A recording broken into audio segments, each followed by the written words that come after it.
Railway स्टेशनवर चहा विकत होते. म्हणले त्याच्या खोलात गेलो, रेल्वे स्टेशन कधी झालं? हे ज्या वेळेस चहा विकत होते तेव्हा ते रेल्वे स्टेशनच नव्हतं. आता कपाळ माझं. आणि कुशाल सांगतात मी चहा विकत होतो. कोण बघायला गेले? आता मी पण शेती करायचो तेव्हा अंडी गोळा करत होतो कोंबड्याची. आता ती सांगू मी कोंबड्याची अंडी गोळा करत होतो? काय करायचं का?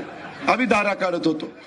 मग सांगू मी दारा काढत होतो त्यावेळेस माझी ती गरज होती, मी करत होतो. त्याच्यात लाज काय वाटायची?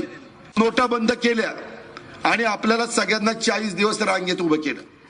माझी आई 82 वर्षाची, तिला पैसे पाहिजे तर मी माझ्या आईला रांगेत उभं करेल का 82 वर्षाच्या?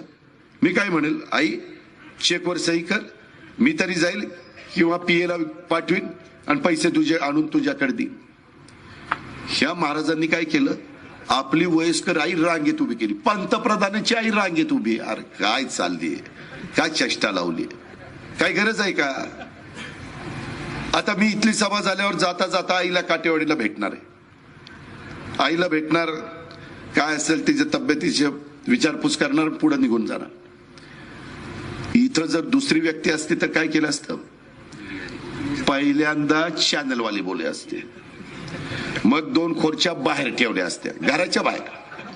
मग एकावर स्वतः बसले असते आणि दुसऱ्यावर आईला बसवलं असतं आणि तिला सांगितलं असतं जर असं मला कर. हा आई करतीच ना पोराला. मग ते आईनं केलं असतं. मग लगी फोटो कच कच कच कच कच.